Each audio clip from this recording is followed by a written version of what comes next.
Iya, pada hari ini kita saksikan bersama bahwa eh, Aceh berduka dengan berpulangnya ke rahmatullah Dr. Muslim Rahim.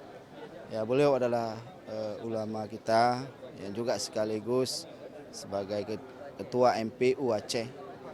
Banyak sekali kontribusi yang sudah beliau berikan untuk Aceh, ya khususnya juga untuk Aceh besar, untuk seluruh masyarakat di Aceh.